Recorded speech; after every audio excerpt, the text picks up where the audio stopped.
And one last thing I want to touch upon is the fact that, I just talked about WWE and I just talked about AEW,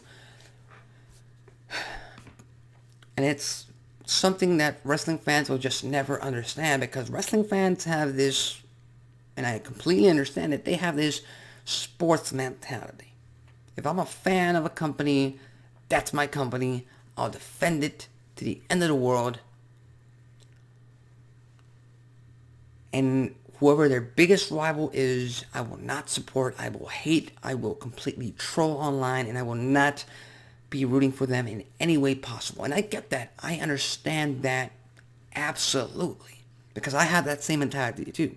I love soccer. And if my sports club is in trouble, I'm supporting them all the way.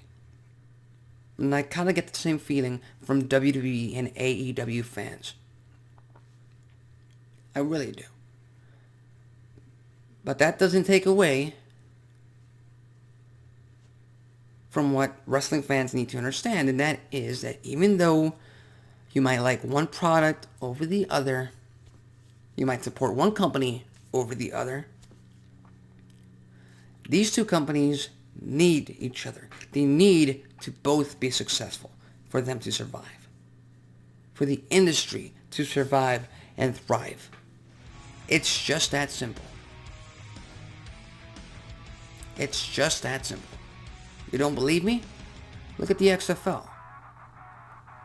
If there's 6 teams, 8 teams, 10 teams in that league, fine. It's working. It's running on all cylinders. But the moment a company starts to drop, or a team in this case starts to drop and fail, and now it's down to 9 teams and 8 teams and 7 teams, the league gets weaker. The overall product, the overall industry gets weaker for them. And to use another analogy, if I'm a fan and you come up to me and you tell me I'm gonna buy you a burger because you never had a burger, and I want to show you what a burger tastes like.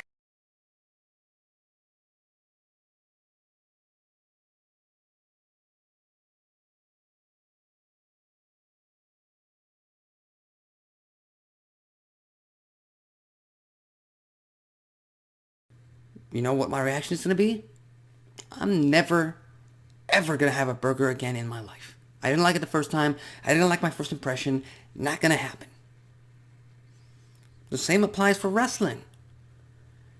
If I'm a wrestling fan and I'm trying to show a casual fan or a casual viewer what pro wrestling is, and I show them a show that they're not going to be into, guess what? They're not going to be into professional wrestling. They're not going to keep tuning in to any kind of professional wrestling. If they watch AEW and they don't like it, they're not going to tune into WWE. If they watch WWE and they don't like it, they're not going to tune into AEW. Their reaction is going to be like, already had it, already tried it, didn't like it. What's the point? Now, on the other hand, if we go back to 96, 97, 98, the boom, the biggest boom in wrestling history, in my opinion, and you had a wrestling fan, have a casual viewer tune into WCW at the time, and you had the NWO running wild, you had Goldberg, you had the Cruiserweight division, you had all these big storylines. That entertained me. I love it. I want more. Hey, you want more? Guess what? There's this other show, this other competition on USA.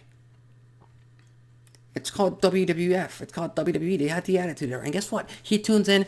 You got The Rock. You got Stone Cold Steve Austin. You got DX. You got the Divas. You got all these kinds of different personalities and over-the-top characters. And they love it. And that's what made wrestling so successful back then. And guess what? 2001 happened. WCW and ECW died.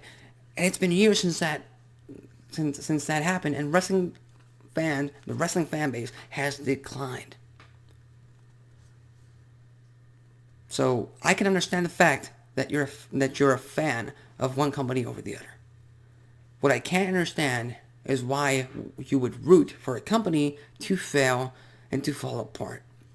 because that only hurts the industry, and that only hurts the business, and that only hurts you as a wrestling fan, and it only hurts all the wrestlers who are being released and don't have other options to go to other than the top ones. So those are my thoughts on why WWE and AEW fans should be more supportive of each other's products, of each other's companies. And if you don't agree, well, that's tough. Those are my thoughts. Those are my predictions. Those are my comments. Leave yours in the comments section below.